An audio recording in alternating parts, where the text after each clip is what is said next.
senhores e senhoras, o meu cordial boa noite.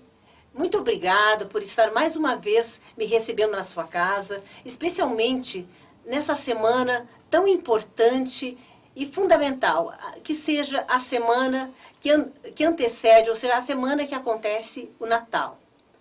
Natal, essa data de aproximação das pessoas, essa data em que todos nós voltamos um pouco para o nosso íntimo, para as nossas coisas, para verificar o que procedemos, como agimos, o que obtivemos durante o exercício que se passou. Também, a Semana do Natal é uma semana de reflexão. Eu digo que é o encontro conosco mesmo. Então, eu tenho o grande prazer de convidá-lo a mais uma vez estar aqui no programa Visão Saúde, para que nós possamos juntos refletir sobre esse tema tão importante que é o cuidado da nossa saúde. E o cuidado da nossa saúde no enfoque da definição da OMS, que é o perfeito equilíbrio entre bem-estar físico, emocional, relacional e espiritual. Todos os programas são especiais, todos os momentos são especiais. Mas, em particular, eu estou muito feliz hoje com a presença do nosso convidado, com o tema que será tratado aqui. Todos nós realmente nos sentimos bem mais emocionados e envolvidos. E penso que quando nós estamos emocionados, tudo acontece com muita naturalidade e com muita sabedoria, e principalmente com muita sensibilidade. O tema de hoje é a medicina da saúde e a medicina da doença. Bem, os senhores estarão perguntando, mas existem duas medicinas? Eu conhecia apenas a medicina que busca a cura. O grande especialista do assunto, doutor Ricardo Leme, o nosso convidado de hoje, logo já será apresentado aos senhores, falará sobre o assunto. Eu vou apresentar um pequeno currículo do Dr. Ricardo. Ele é médico pela Faculdade de Ciências Médicas da Santa Casa de São Paulo. Ele é neurocirurgião pelo Hospital das Clínicas da Faculdade de Medicina da USP. Ele é doutor em ciência, com ênfase em neuroregeneração, pelo ICB da Universidade de São Paulo. Dentre outros, porque aí eu realmente ia continuar lendo mais itens relacionados à formação do Dr. Ricardo. Então, vou chamá-lo. Dr. Ricardo, muito obrigada por estar aqui. Realmente é uma grande alegria tê-lo aqui. Eu que agradeço. De coração mesmo. Muito obrigado. Sei de todos os seus compromissos, do seu comprometimento com o seu paciente, né? E dedicar esse horário, esse tempo para nós é uma grande alegria. Eu relacionei aqui algumas questões, mas antes eu gostaria de mostrar esta obra de arte, que eu estou aqui tão encantada, em que o Dr. Ricardo Leme é um dos autores. Saúde e Espiritualidade. Dr. Ricardo, saúde e espiritualidade. A sua formação, ou a formação de todo médico, e ainda em especial, né, neurocirurgião, a neurocirurgia, se vale, né, de muita tecnologia, uma tecnologia bastante avançada, o que leva, né, o indivíduo, às vezes, até a abster-se um pouco do filosófico, né, e ficar muito focado no real. A sua formação é essencialmente técnica. O que o levou a pesquisar sobre a fé na recuperação e na cura do paciente? E como o senhor chama, a psiconeurobiologia da fé. Poderia falar para nós a respeito? Bom, primeiramente eu agradeço a possibilidade de estar aqui conversando. É um prazer poder compartilhar um pouco da experiência da gente. Nós todos é que agradecemos. Bom, na verdade, tanto a medicina quanto as diferentes áreas da ciência hoje não trabalham com certezas mais, mas com campos de possibilidade. Né? Nada é mais certo, porque o mundo é muito vasto, muito misterioso. Então trabalhar com certeza é uma postura muito arrogante. E é uma coisa que, com o tempo, a gente percebe que muitas coisas que são certezas, elas deixam de valer. Né? Muita coisa no conhecimento da ciência e da própria medicina se transforma com o tempo. Né? Então, hoje a gente vê na medicina que se sabe muito sobre doença. E a nossa formação é muito baseada no conhecimento da doença. Mas ainda conhecemos pouco sobre o processo do adoecimento. Mas a gente sabe que existem várias incógnitas, várias variáveis relacionadas ao processo de adoecimento. Então hoje o cientista é mais uma pessoa que deve estar muito mais cheia de dúvidas do que de certezas. Porque são justamente essas dúvidas que colocam a gente no sentido de penetrar nesse campo de mistério, né, e buscar novas respostas, novas soluções. E dessa forma, o cientista que tem dúvidas e quer buscar algo, deve ser uma pessoa que tenha algum tipo de fé, para que o conhecimento se transforme, mude. Muitas vezes, se a gente não tem essa fé, se a gente tem muitas certezas, a gente não tem nem o ímpeto de buscar algo novo, de buscar algo que venha nos transformar e mudar a nossa forma de pensar e acrescentar alguma coisa para a humanidade até. Muito bem. Então a fé, exatamente, a fé é o elemento que te leva ao questionamento. Exatamente. Enquanto que, em geral, se pensa, né, se apregoa que a fé é a certeza. A fé é o contrário. A fé é a busca. É a busca. A fé é o caminho. Fantástico. É uma atitude. Né? Muito bem. Bem, medicina da saúde e medicina da doença. Considerações a respeito. Tema livre. Então, quando a gente fala no curso de medicina, nós somos muito preparados para tratar da doença. Do primeiro ao sexto ano, nós recebemos informações sobre as diversas patologias, como tratar cada uma delas. Mas existe ainda hoje pouca ênfase em como preservar a saúde. Né? Então, uma coisa é você cuidar de doença, que é feito onde? Nos hospitais. Então, hoje os hospitais estão muito mais ligados à ideia de doença do que à ideia de saúde propriamente. Né? E outra coisa é o conceito de saúde, que eventualmente não tem nada a ver com o hospital. A saúde tem muito mais relação com uma prática pessoal e até mesmo com a questão do quanto cada pessoa se conhece. Né? Quanto menos uma pessoa se conhece, mais distante ela vai estar da realidade do que seja a saúde. Então, na medicina, pelo menos nos primeiros anos, e isso se repete durante todo o curso até, nós somos ensinados a ver o paciente como um ser biopsicossocial.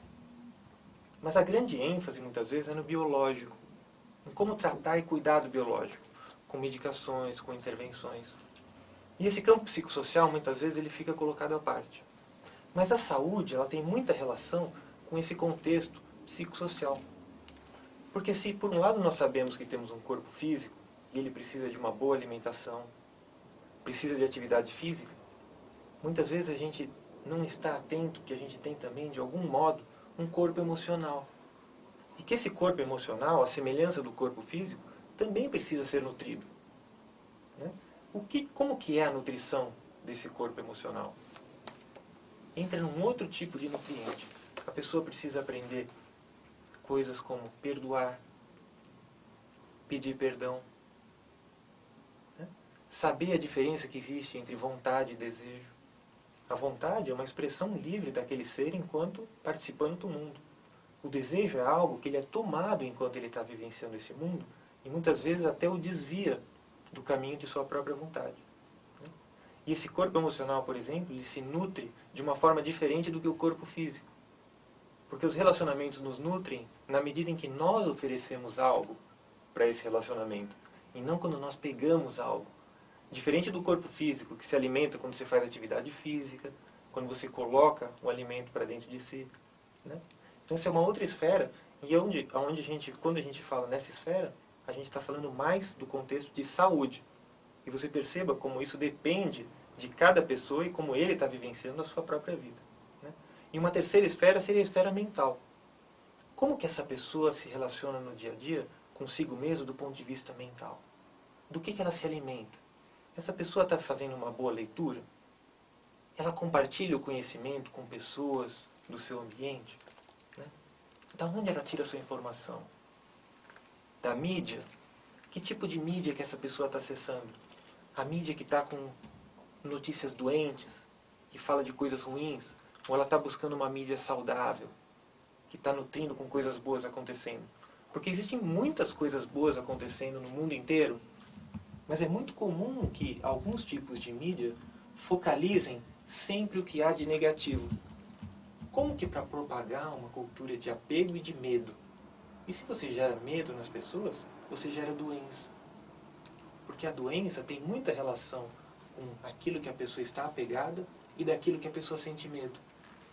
Como se o apego e o medo, Esther, fosse uma espécie de imã que tivesse ao redor dessa pessoa e que vai atrair todo tipo de experiência até que ela aprenda a não ter nem mais medo e nem apego.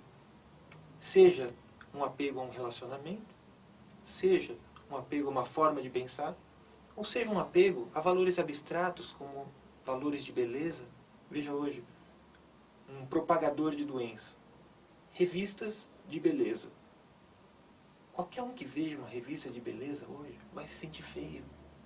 Porque ela está mostrando um modelo que muitas vezes não é a realidade que nos envolve. Então, se a pessoa se olha e vê a diferença entre ela e aquele modelo, ela vai começar, eventualmente, até ficar deprimida. Até achar que ela não é a pessoa bonita, como a revista está propondo. Ela está sendo induzida à doença. Ela está sendo induzida à doença. E por mais que não seja uma doença em que você vai dar um remédio, é um enfraquecimento do psiquismo da pessoa. É uma fragilidade. Exatamente. É uma fragilidade que pode levar a uma doença, uma patologia. Exato. Realmente, olha, nós precisaríamos de um programa de no mínimo 2 horas para começar. E essa medicina da doença, focado exatamente na doença, o que poderias dizer para nós sobre isso? A medicina da doença é a praticada. É a praticada.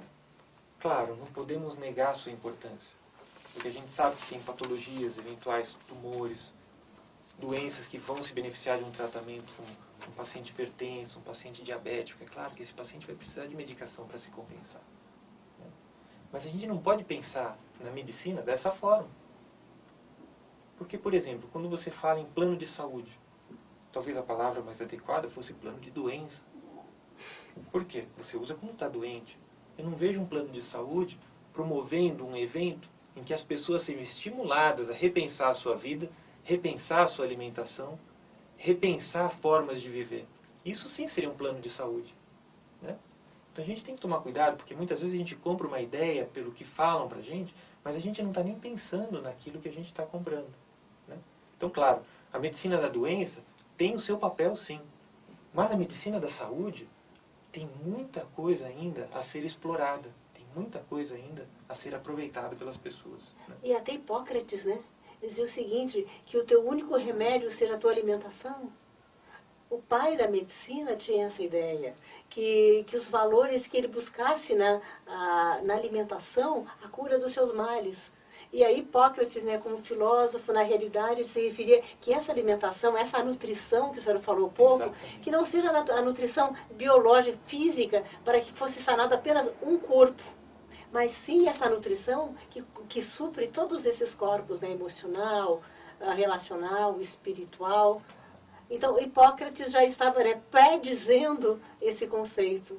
E ele ia nas duas direções. Ele propunha, seja o teu alimento, o teu medicamento. Uhum. Seja o teu medicamento, o teu alimento. Até neurocirurgia, né? É uma área, diria que é uma área que requer o exercício do sacerdócio médico. Porque eu digo que o neurocirurgião, doutor Ricardo, o horário dele é 24 horas. Ele não tem 6 horas de trabalho. Ele não tem horário de trabalho.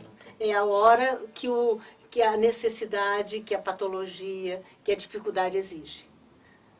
E realmente, então eu pensei o seguinte, de fazer uma questão sobre como no seu dia a dia o senhor utiliza a fé como ferramenta médica. Então, como mesmo você disse, eu sou neurocirurgião, então minha especialidade é muito técnica. Né? Então, aonde que é o espaço em que eu pratico esse ponto de fé? Né? O fato que quando o paciente adoece, ele oferece uma oportunidade para repensar a sua vida. nessa perspectiva, a doença não é algo absolutamente ruim que deva ser combatido. Mas ela é uma oportunidade em que, quando o médico se aproxima para tratar do paciente, ele possa não só oferecer todos os recursos técnicos para eventualmente operar um tumor, clipar um aneurisma, operar uma hérnia de disco, mas ajudar o paciente a fazer o caminho de questionamento do porquê ele chegou até o adoecimento, porquê ele chegou até o hospital e se encontra naquela situação. E quando a gente fala de fé, a gente pode trazer o paciente para uma percepção do mundo maior. Muitas vezes esses pacientes têm alguma proposta religiosa onde você pode tentar conversar a respeito e trazê-lo de volta para aquela prática, até no sentido de perguntar quão honesto ele tem sido com aquilo que ele tem participado. Né? Então todo esse questionamento ajuda o paciente a se reconectar com a sua essência. E esse é o ponto onde a fé entra. Se existe uma fé horizontal, que é no médico com o paciente, que é na relação médico-paciente, é interessante que o médico estimule também uma fé vertical, que coloque esse paciente em contato com os seus valores mais profundos, que ele repense qual que é a proposta existencial dele. Se ele acredita que a vida possa ser mais do que está dentro do corpo, que ele lembre nesse momento o que isso pode significar e como que ele pode redimensionar isso para que a doença não volte a acontecer depois que ele receba o tratamento médico adequado. É nesse sentido que a fé é interessante no contato com o paciente. Eu acho fundamental, mais que interessante. Eu vou lhe fazer uma pergunta e nós vamos responder depois do nosso intervalo dos patrocínios. E nessa sua fala com o paciente, como ele reage? Só um pouquinho, fiquem aí, que só depois do intervalo que nós vamos saber essa grande resposta. Estamos de volta para ouvirmos, né, o doutor Ricardo, como paciente, diante dessa proposta de repensar, dessa nova visão, que eu tenho certeza que a todos nós está no mínimo nos levando a pensar.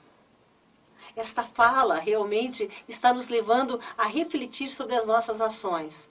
O quanto nós também somos, enquanto deveríamos ser promotores da saúde, estamos sendo para nós mesmos promotores da doença.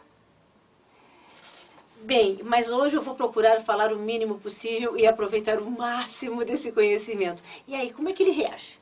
Como é que o paciente reage? Diante dessa indagação, diante desse desafio, porque ele não foi preparado para levar o seu questionamento nessa direção. Bom, a primeira coisa é que o profissional que vai fazer esse contato, ele tem que ter o mínimo de preparo para começar uma conversa dessa natureza. Porque existem inúmeras fés, existem inúmeras propostas de ler o mundo. Né? Então, uma vez que o profissional está algo capacitado para isso, ele parte para esse contato com o paciente. Né? As reações são as mais diversas possíveis. Né? Acredito. E vai depender muito no caminho e a forma como essa pessoa vem vivendo. Porque existem pessoas que estão vivendo num grau de desalinhamento e de autodestruição tão grandes, que se você fizer isso de uma forma muito intensa, você pode até prejudicar o tratamento ao invés de estar auxiliando. Então, na medida do possível, você deve começar essa conversa perguntando como é que ele tem vivido, né? E vendo qual que é a reação da autoanálise dele em relação à própria vida. Né?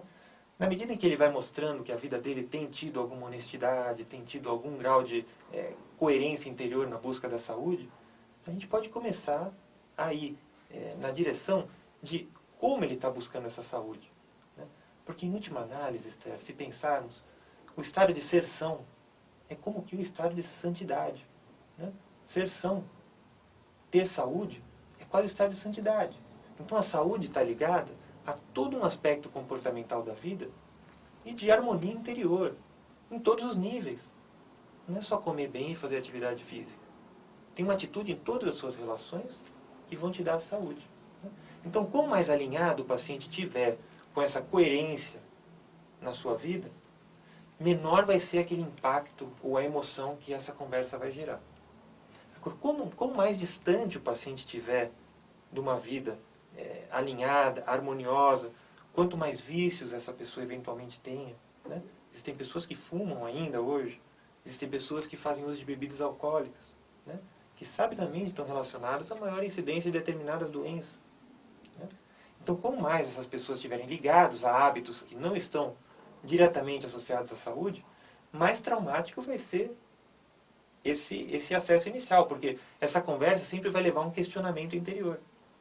E da mesma forma que esses hábitos de vida vão levar a algum questionamento interior, quanto mais distante a pessoa estiver de algum processo de busca interior, também mais difícil é nesse momento de adoecer que você fale sobre esse assunto. Né? E aí, doutor Ricardo, ele está acamado.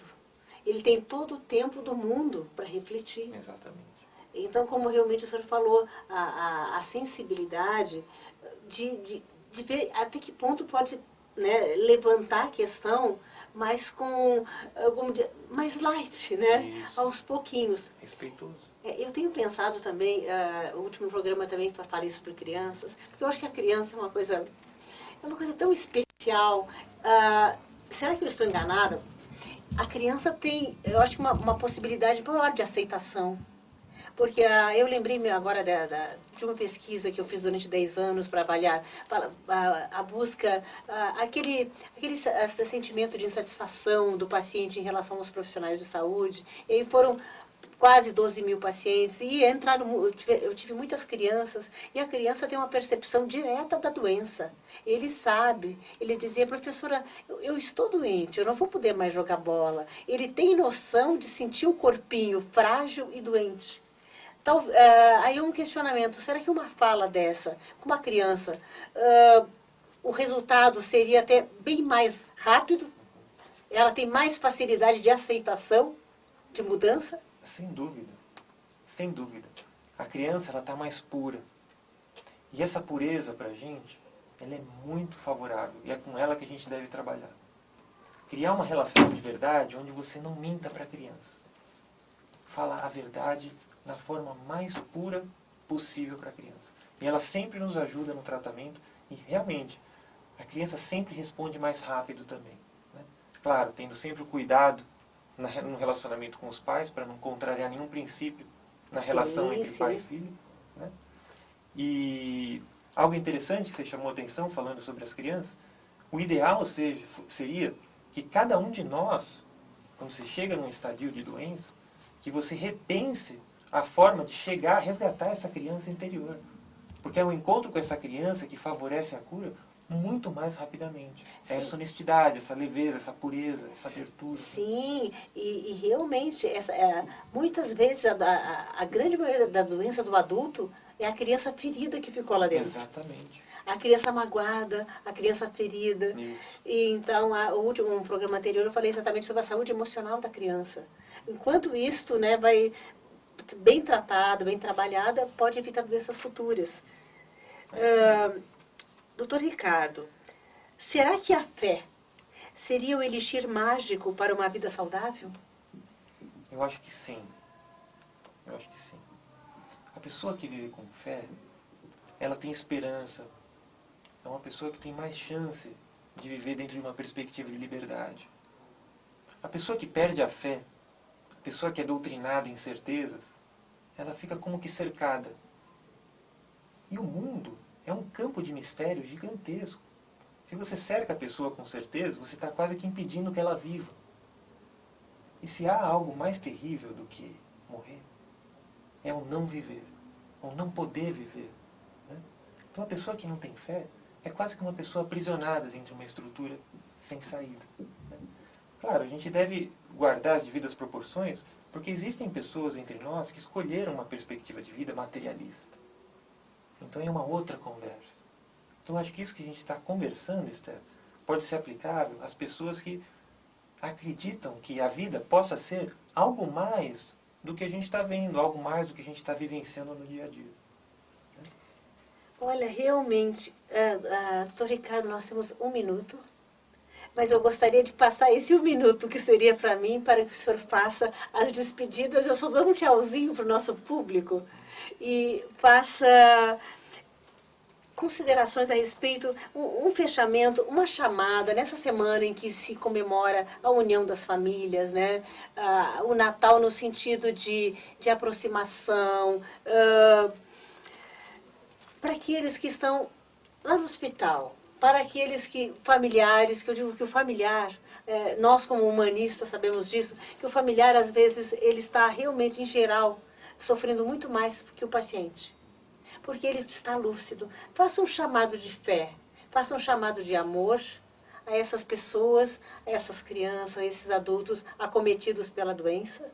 E esses familiares, né, que estão lá também tão desolados e tristes, diante da perspectiva, passando essa sua palavra de esperança, essa sua palavra de amor, essa palavra de fé e de certeza. Bom, essa responsabilidade é grande, vou tentar fazer o melhor que eu posso.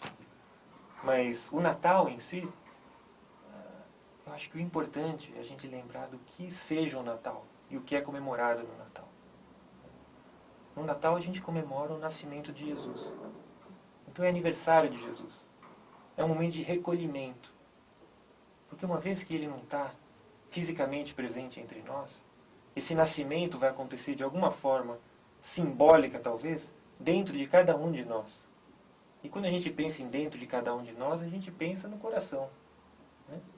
Então eu acho que o convite aqui seria para aqueles que estão nos hospitais, para aqueles que eventualmente estejam doentes, que percebam que a doença não é um mal em si, mas talvez tenha sido a oportunidade de, nesse recolhimento, ainda que dentro do hospital, de repensar da forma mais pura possível como Jesus tem agido na nossa vida e o que Ele significa para a gente na nossa vida.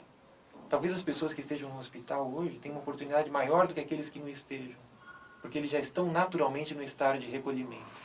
Muitas pessoas que estão fora do hospital associam o Natal a uma festa, muitas vezes é uma festa mais ligada ao comércio do que ao recolhimento interior, e não vão ter a oportunidade que essas pessoas vão estar tendo hoje.